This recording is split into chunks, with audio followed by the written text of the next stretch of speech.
या महिलांच्या बाबतीत बोलायला गेलं तर आज एका महिलेला सपोर्ट केला तरच एक महिला पुढे जाऊ शकते। महिला ही फक्त चूल आणि मूल या दोन गोष्टींमध्येच अडकून राहता तिने या गोष्टीतून बाहेर पडलं पाहिजे।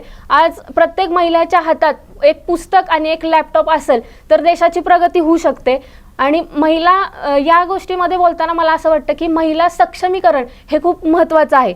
एक महिला सक्षम कधी होते तर जेव्हा महिलेला आपलं मत मांडण्याची जेव्हा मुभा असते आणि आपल्या कुटुंबाचा विचार करता महिला ही बाहेर पडत नाही सहसा, ती आपल्या कुटुंबातच मर्यादित असते। पण कुटुंबात देखील तिच्या मताला किती किंमत आहे, ती आपलं मत किती प्रभावीपणे त्या ठिकाणी मांडू शकते यावर या सगळ्या गोष्टी अवलंबून असतात। तर महिला सक्षमीकरणामध्ये प्रत्येक महिलेनं आपलं मत प्रभावीपणे मांडता आलं पाहिजे। त्याच्यामध्ये परत तिच्यामध्ये समाजाचं नेतृत्व करण्याचे गुण असले पाहिजेत।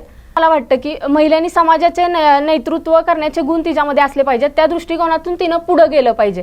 फक्त चूल आणि मूल इथपर्यंत तिने मर्यादित राहू नये। तसेच महिलांसाठी विविध शासकीय योजना देखील आहेत।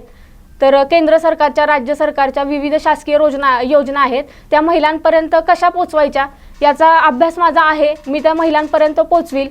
ज्या महिला घरकाम करतात, धुण्या भांड्याची कामं करतात तर त्यांच्यासाठी देखील विविध योजना असतात, त्या योजना देखील त्यांच्यापर्यंत पुरवण्याचा माझा मानस आहे।